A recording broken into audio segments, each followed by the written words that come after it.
Send it to you. You'll give us your email after, please? Yeah, I'll give it to you now. I'll give it later. It's David Kell, Hold on, David Kell? CAVIDKEL David at Kell hotmail.com. at Hotmail. Thank you. A photo of the back and Yeah, I will do that. I know there'll be glare on the picture, but I'll try and figure it out. Yeah, sometimes okay, outside on the balcony or something. right, thank you. You're welcome.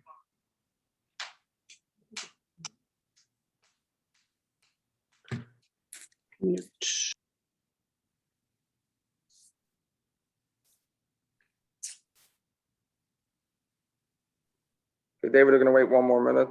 Yeah, I've given a lot of lectures over the years, and sometimes to very small groups of various organizations. So whether it's 100 or 200 or 5, I'm ready to go. Okay, I'm just going to give everyone a chance to get on. Besides, lunch isn't ready for another hour. Oh.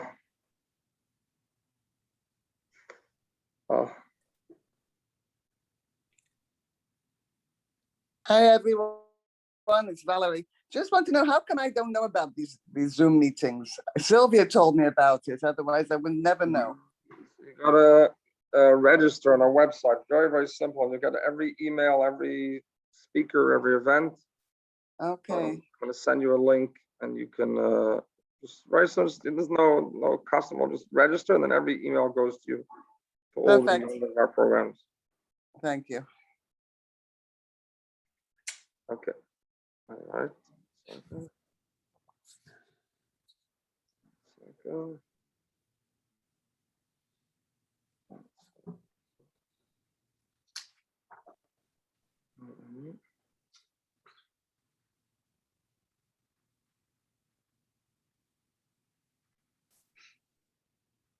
Okay, let's go. Okay. Oh, 1 second.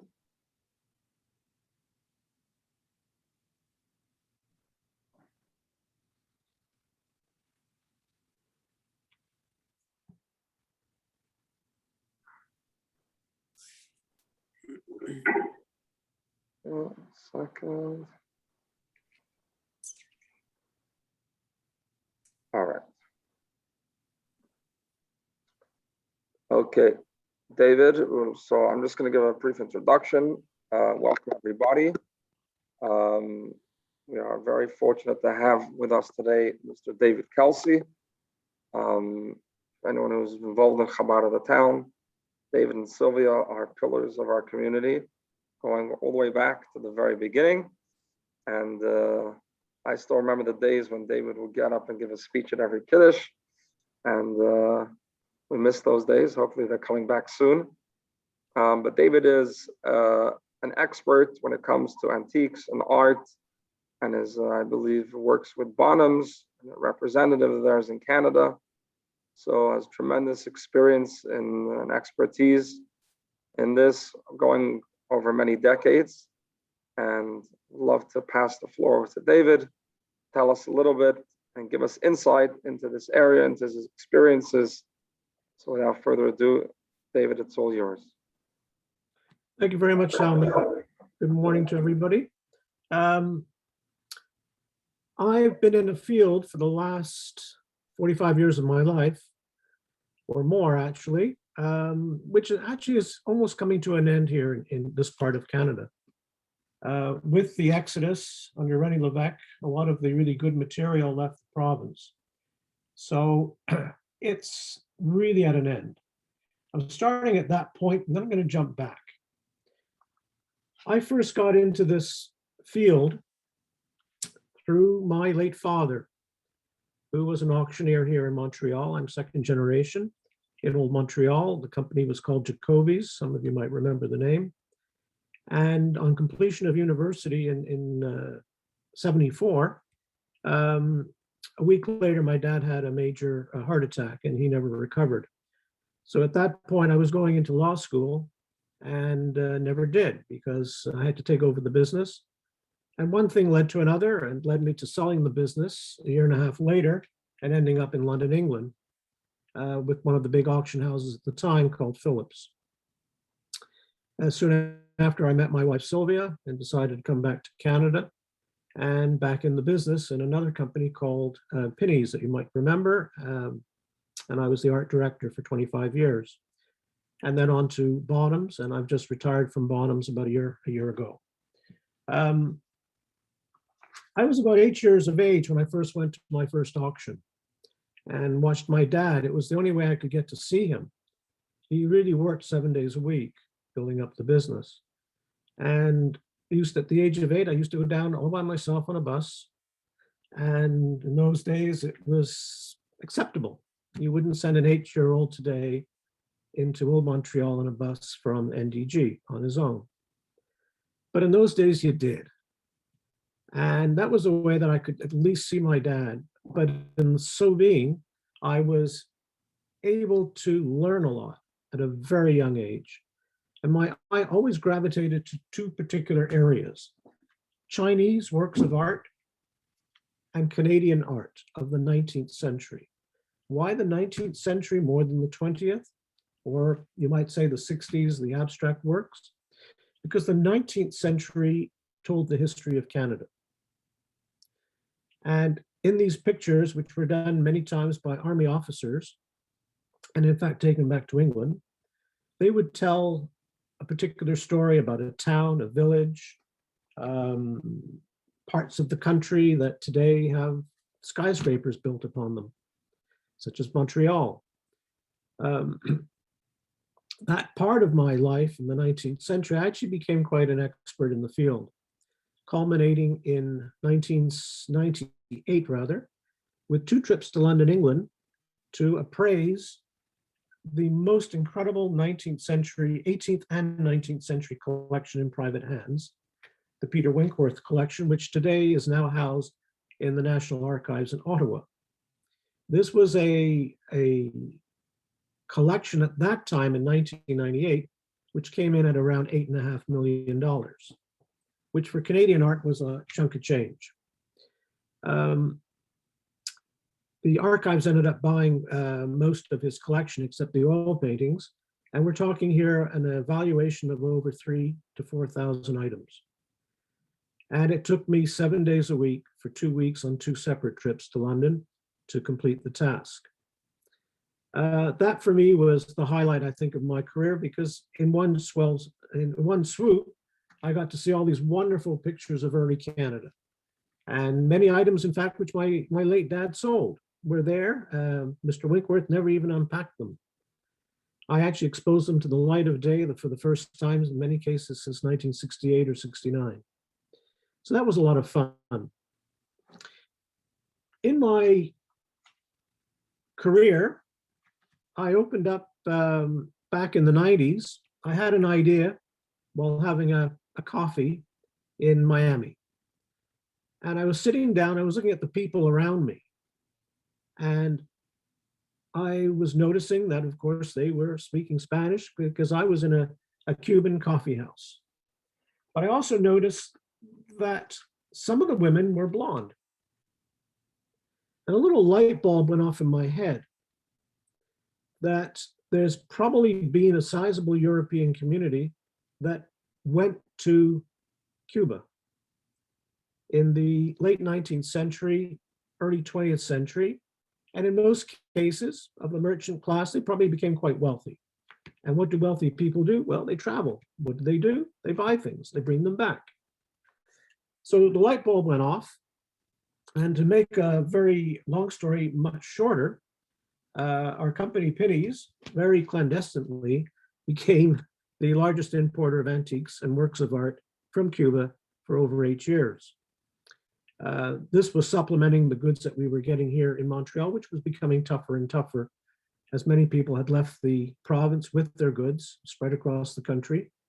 In my father's time in the 50s and 60s and even early 70s, we were getting 2-3 estates almost every day coming into the building. And that, of course, dropped dramatically. So the Cuban operation went along and also allowed me the time, it's before I joined Chabad and even thought about Judaism very much, that I became friendly with certain members of the Jewish community in Havana. and lots of stories there, which I'm not going to go into. But I did notice at the time that there were about a population of 1,250 Jews living in Havana, and today there are less than 1,000. I won't tell you what happened to the other 200, but you might want to make a guess. That's for another lecture, that's for another time.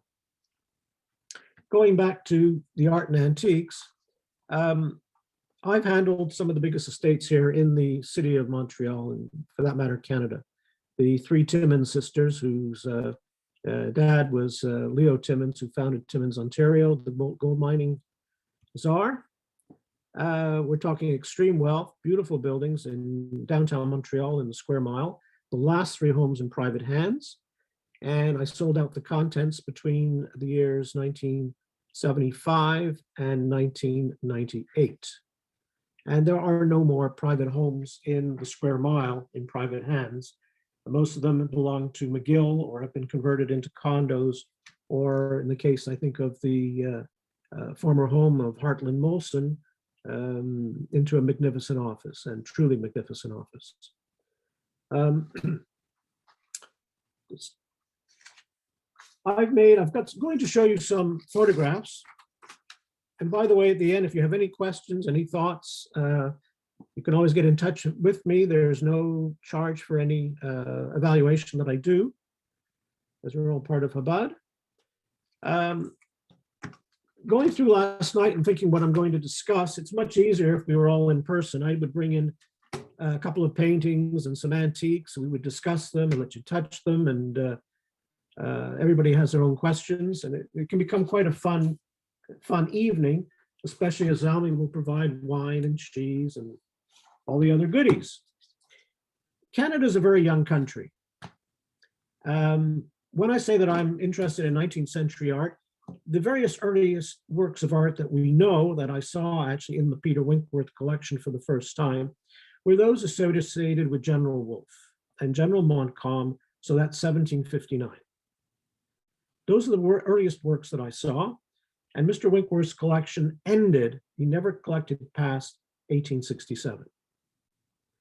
So he had 10 Craigoffs. He had umpteen other phenomenal paintings, which are all in various books, art books on Canada. One I'm going to show you, a book that was produced, the first major art book produced on Canadian art for the centennial of Canada in 1967. And as I recall, it was made both in French and in English. I have the English edition here. I'm going to show you a painting of the Bon Secours market in winter in Old Montreal with a lot of people. And add to this, this is the first known Jewish painter of Canada. Let me know if you see it, because I'm using a laptop.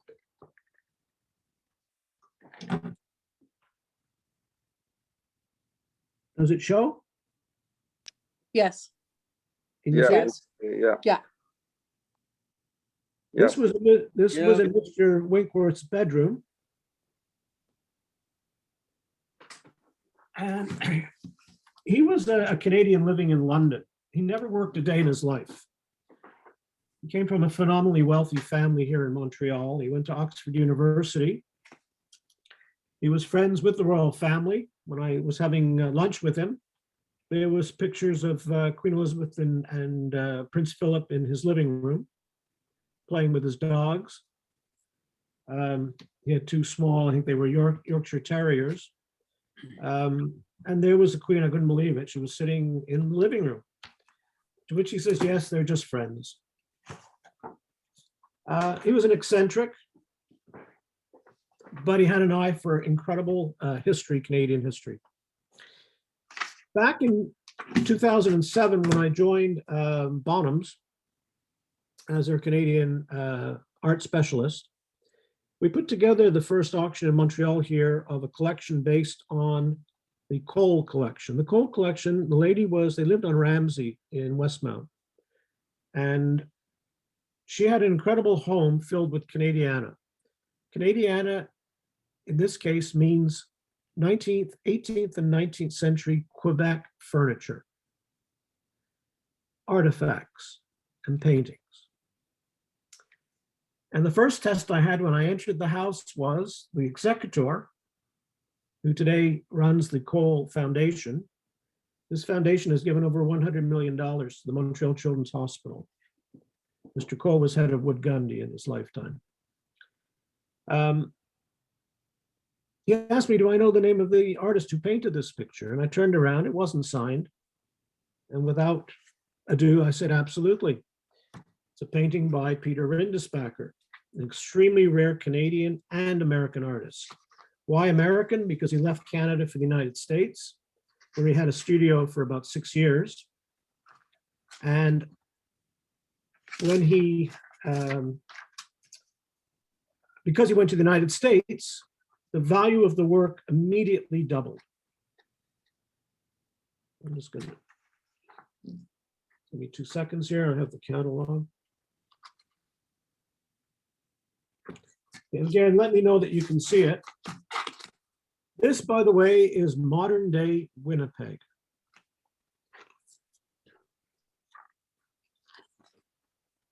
Can you see it? Yeah. Yep. Now that's a very small watercolor. It's by 6.5 by 10 3/4 inches.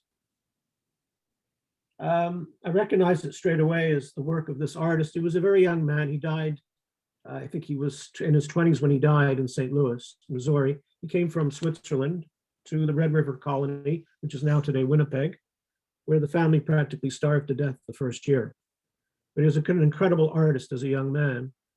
He ended up in St. Louis, Missouri, and because of that, this painting, which normally would have gone on this estimate of 80 to 120,000, it went for $250,000. And that at that time in 2007 was the most expensive watercolor sold in Canada. For this auction, I went to London, England, because I had told the chairman, I said, there's a lot of Canadian art in London. Why? Because a lot of British heads of British companies or managers were sent to Canada in the late 19th century as the country was developing, especially in banking. And when they retired, they were given a gift, usually a painting, a Craigoff. More Craigoffs come up in England every year than anywhere else. These were taken back by British military officers. So I said, let's have a clinic in London, see what comes through the door. And I had this wonderful little watercolor, of which at this point only 6 had ever been on the market in over 50 years. I could actually go back and do that research. A lady walks in the door with a garbage bag. And she says to me, I have 2 prints that I would like to sell. I'm responding to your ad, which we ran in the London Times. And she opened up the bag, and as she pulled out just 1/4 of the first picture, I said to myself, I had goosebumps on my back. That it can't be, it just can't be. 2 more Rindesbachers, it just can't be. Wow. And she said, they're prints. Well, a print in this case would probably be worth about £1,000. Say about that time, about 1,500 Canadian dollars. But being downstairs in a viewing room in a very large company, I had the ability to send the 2 prints upstairs to be taken out properly, professionally, and examined, because I really thought that they were watercolors. Why? I've never heard of a print that he ever did. So they went upstairs, and the phone went about 5 minutes later, and at the other end said, David, you're dead on. They're both watercolors. So again, we had 2 more of a lesser amount of money, but they both did collectively, again, about $150,000. So they were unsigned. And then she proceeded to tell me, oh, by the way, because I asked her, how did you acquire these? They're extremely rare. And she said, my great-great-great-great-grandfather was the Seigneurie de Longueuil. He had the lands, which are now the South Shore of Montreal. And somehow one of his relatives picked up these 2 watercolors. Another find at this particular clinic that I was running was this painting. This one actually gave me the chills because I knew exactly what it was. Can you see it? Yes. It's an artist at his easel, and he's painting. Mm-hmm.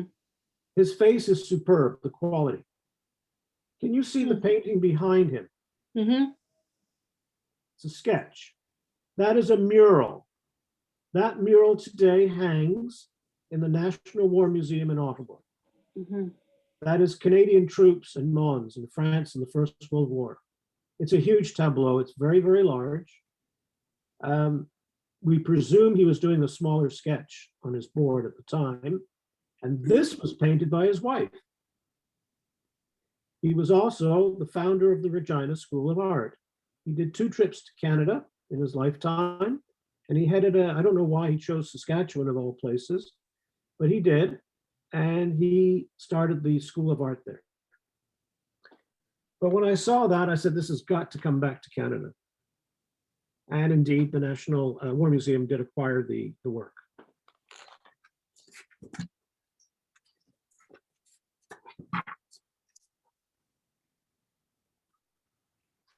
At the time, there was a lot of news in the press at the time of this auction about a Canadian artist by the name of Norval Morrisseau. I don't know if you heard about him. He's probably Canada's greatest Aboriginal artist. And in fact, in the Rideau Hall, where the Governor General lives, in the investiture room where they give out the Order of Canada, he has a magnificent mural there. Absolutely magnificent. Unfortunately, what's happened with him, he died in 2007, just before I think this catalog went to press. There are a lot of forgeries. And if you go, I think you can find it on YouTube.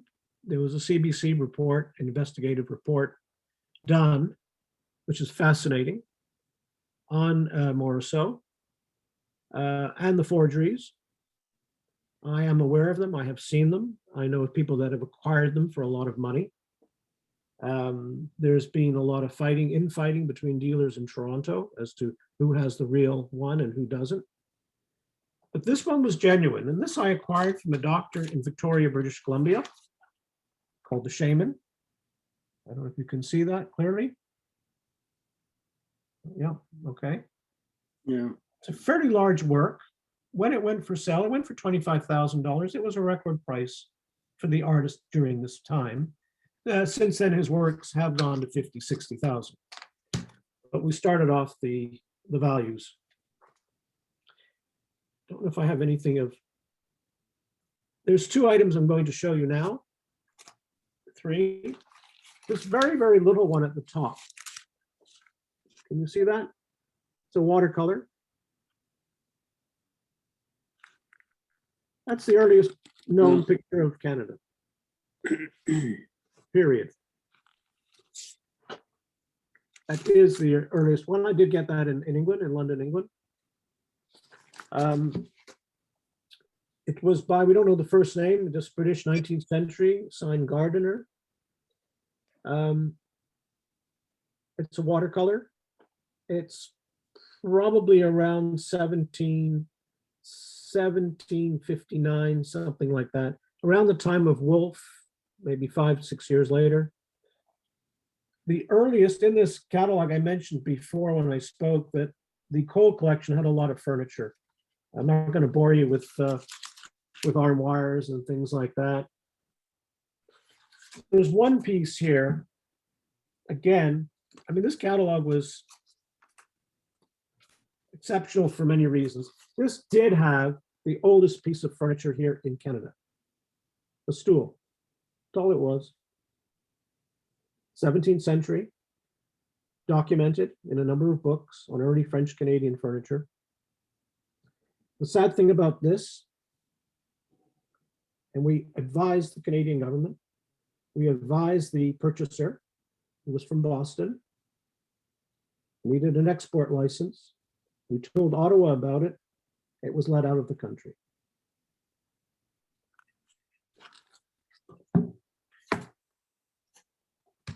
And because you probably are aware of certain artists' names, we had a very interesting reappel.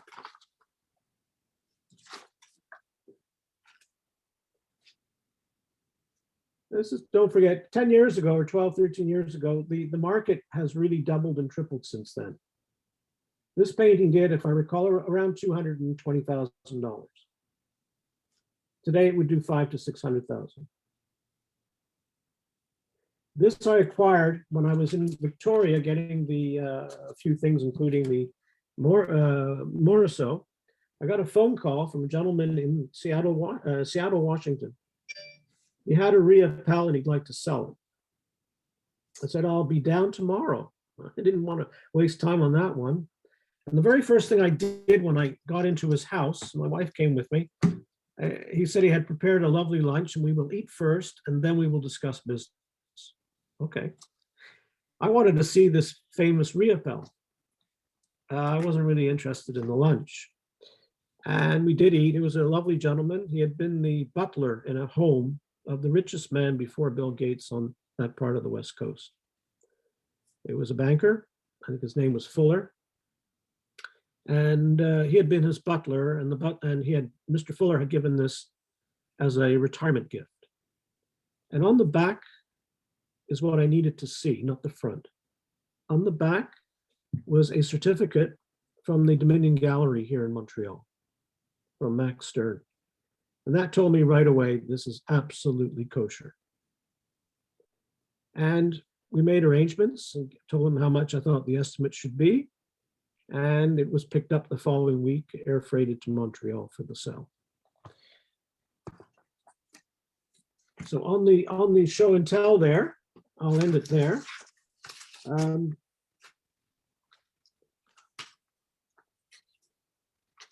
I have been privy to a lot of, obviously, a bit like a lawyer. I've seen a lot in my short life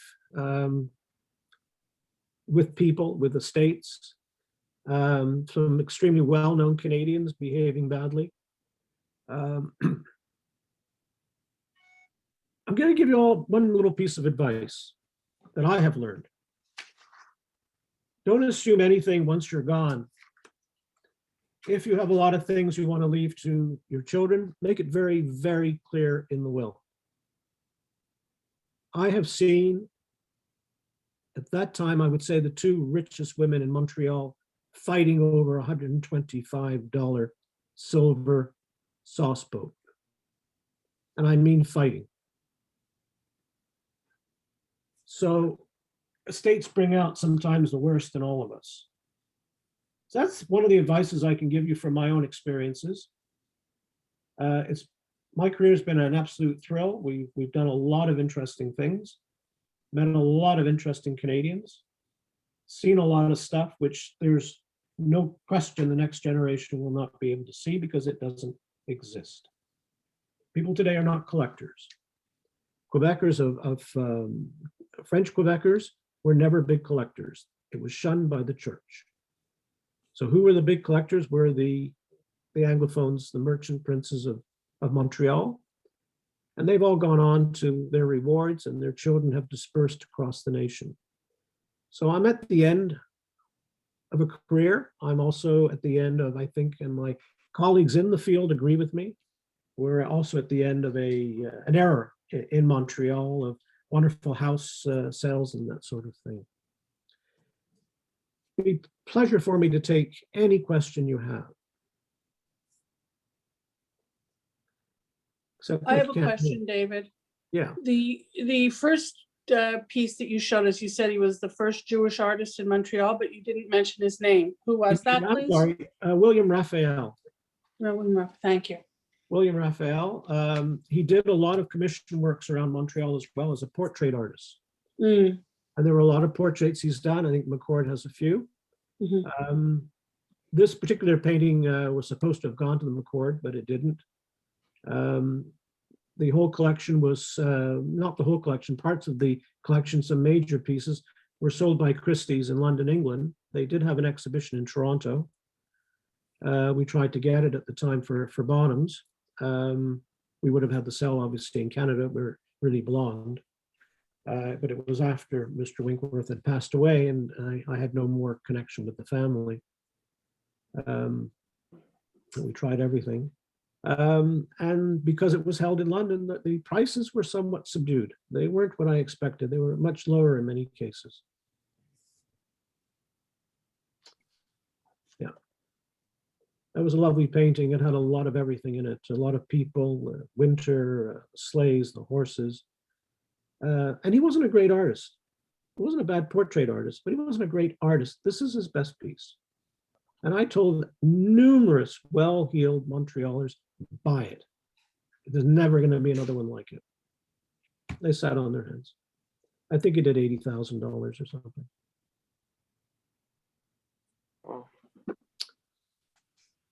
So what do you think is going to happen to all of the beautiful things that, let's say, our grandparents had, that our parents might have, that nobody wants anymore?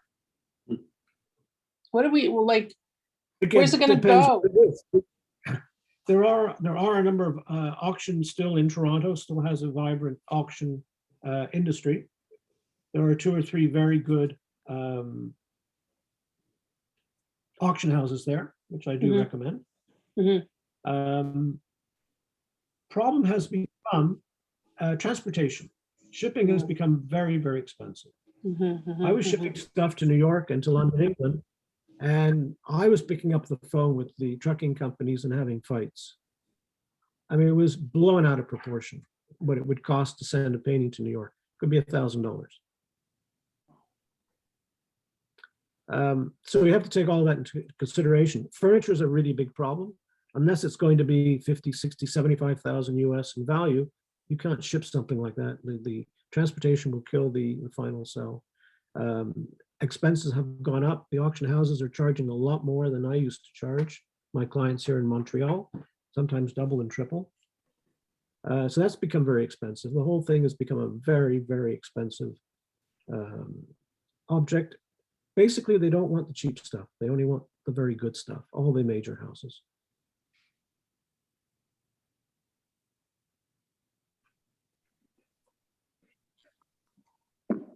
So I still send stuff to New York and London, but again, it has to be of a certain value.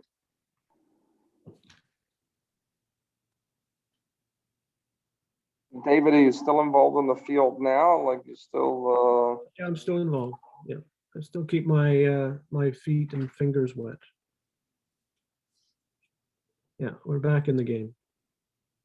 It's been tough during COVID because you can't really go to somebody's home. I've got some pending calls now, and once people get their second shot, they've told me, yeah, come on over. But you know, when you're dealing in our field with mostly people my age or older, you know, there's been that fear. And that's fine because things have changed too in the auction industry. A majority of the sales are online. I'm old-fashioned. I like the live auction. There's something about it's a heart attack for everybody. It's great. It's just great. When something gets going, when something gets sold. I put together a number of personal art collections over the years. And for one particular gentleman, he's always gone for very, very expensive items. So that's been a lot of fun when you've got somebody else's money in your pocket. And but without a live auction, it's just not the same. So we're going to see that coming back slowly, I think, especially in England, as the pandemic begins to wind down. We're going to see more live auctions. The majority right now really are online. And that has affected the quality and quantity of goods coming in. So there will be a pent-up sales, I think, coming around the corner. Oh. Natan, you have a question? I'm going to say goodbye for now and say thank you. This was really, it was fascinating. Thank you so much. And hopefully one day soon you'll do it. We'll be able to be together at Chabad and actually have an actual. I'll bring some things we'll discuss. Yeah, that would be. But was wonderful. We have to have some wine though. Well, David, what wine? Scotch. I'm sorry, Scotch. I got to remember where I am now. Scotch. Thank you, and white everybody. wine, right? White and Be brown. well. Have a great day, everybody. Thank Okay, you. enjoy the weather today. Bye. Oh, I love it. Take care. Yeah, Bye. send me that email. Send me I that will. email. Thank you so much. Thank you. I will. You're very welcome. Bye. Thank you. Does anybody have any further questions, inquiries? That's it. All right. So I want to thank you, David, very much. It's a pleasure. Thank you for having me Please on. God, It's Once been- everyone has the second vaccine, you can get together in person, you can show people things, will be even better. Yeah. And as you said, now there's a pent up wait after COVID. Hopefully a lot of things will come in. We'll be back in business. We won't be able to, we'll get rid of the hamburger and go back to steak. Oh, that's the way to do it. Absolutely. Oh, I love a hamburger. All Okay. right. Thank you very much. I Thank want to you. thank you all. Thank you, David. Thank you, David. I hope I wasn't too boring. Absolutely not. Very Very interesting. interesting. Very interesting. Okay, so Okay. good to see you all. Please God, we'll see everybody next week. And just want to remind Valerie, I'm going to send you a link. You can go and register. You'll get all the emails. Perfect. Thank you. Okay. And thank Thanks. you to David for your time and expertise. Thank you so much. Most welcome. Oh, you're most welcome.